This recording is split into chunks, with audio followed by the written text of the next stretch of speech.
Hey guys, Ethan here. So, you think you don't need to take notes, huh? Well, let me tell you something. Notes are one of the cornerstones of being a successful solutions architect. Notes are incredibly important. There's notes that you take when you're on a call with a customer remotely. There's notes that you just jot down so you don't forget something. There's notes you take in order to capture action items. There's notes you capture when you're on site with customers. There's a variety of different kinds of notes, and they are all crucially important. The reason I'm talking about this is because just recently, a note that I wrote down like over a year ago that I had no idea that I wrote it down. I literally just searched for it. So there's different apps you can use. There's some people that are old school. They like jotting them down on pieces of paper. Personally, I'm more digitally inclined. So there's things like Evernote, and if you're on Mac, like Bear Writer. My organization uses Office 365, so I use OneNote. Actually, funny enough, as much as I rag on Microsoft, OneNote is a pretty good product. There are some problems with it, but for the most part, it's pretty decent. So what I want to say is, so this particular instance, one of my customers, they were implementing an architecture with our product that was not, let's just put it this way, it was not ideal. They were pretty much slamming us real hard. I'm not going to go into too many details for NDA reasons and things like that, but the way they were using our platform was really bad. I mean, I get why they did it. From their perspective, it makes sense. But just in terms of overall, if they were to consult with us and discuss mutual architecture, we would have done it very differently. Bottom line is, we got to a point where they agreed, yeah, okay, we understand why you guys are pushing back. This was a compromise. We rose back and forth, etc. We finally reached a mutually agreed upon architecture. And time went by, and they're working on it, this, that, and the other. Now they're finally done with it, and it's implemented, and it's not implemented the way that it should be. So we all knew this and everything, but I didn't remember.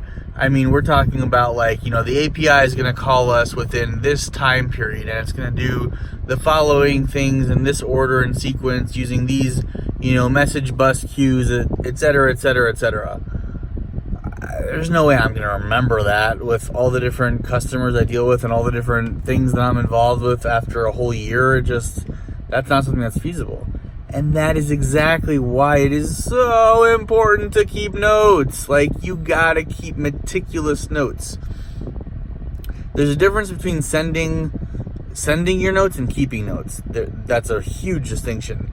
You should never send excruciatingly detailed notes that you would keep for yourself to executives or sharing with other people. You want to keep that as succinct as possible. Google the term TLDR. That is important. So anyways, the notes that I took described in very minute detail what was discussed, what was the plan, etc. And then I was able to, on the call, I searched my notes, and I found them. And on one of the calls, I was like, well, but back in whenever of last year, we discussed the following A, B, C, D, E, F, G. And they're like, I don't recall that. When did we discuss that? Who did you discuss it with? We had some back and forth, but ultimately, because I had the facts right there, I had the notes. Ultimately, they agreed, and they said that they would make the changes as we had originally discussed. So if I hadn't had those notes, there's no way I would have remembered those things, and I wouldn't have been able to tell them, this is what we agreed on, and actually been successful in getting the architecture the way that we wanted it to be. That's kind of what I wanted to say. And then there's the other kind of notes about, when you're on site, being able to capture notes about your customer, about your relationship interactions, about different things that you learn when you're on site. Someone that I worked for a while ago gave me some really good advice.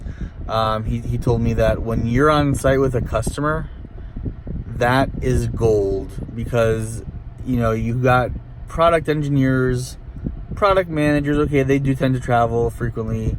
You've got support, you've got professional services, you've got QA, you've got all the different parts of your organization. They never even know a customer's name, let alone go on site. And so when you're there on site with a customer, the information that you gather is gold. It's invaluable, because you're literally there in their offices on site, talking to them, getting their body language, seeing who's this kind of person, who's that kind of person, being able to get information and really understand how they're using your system and what their architecture is right. Even just having a whiteboarding session, that it can be incredibly valuable. Take a picture, just take a little picture of the whiteboard so you can add that to your notes and stuff. And then you compile a summary, an executive summary type of notes to all of the relevant stakeholders, whether it's your middle management, your upper management, your executive team, or just the different account managers and salespeople that are involved in the account. And that is absolutely a must. You cannot go on site without being prepared and without taking really good notes and then sending those notes as your on-site notes to the relevant people in your organization. Anyways, hopefully you enjoyed this video. I thought it was important to kind of talk about the importance of capturing notes and why they're important. So feel free to leave a comment in the video if you would like me to go into one of these things, because each one, like almost every sentence here, could be its own video. So if there's anything in particular you'd like me to go more into, please let me know. Otherwise, thank you for watching, and as always, have a great day, evening, morning, wherever you are.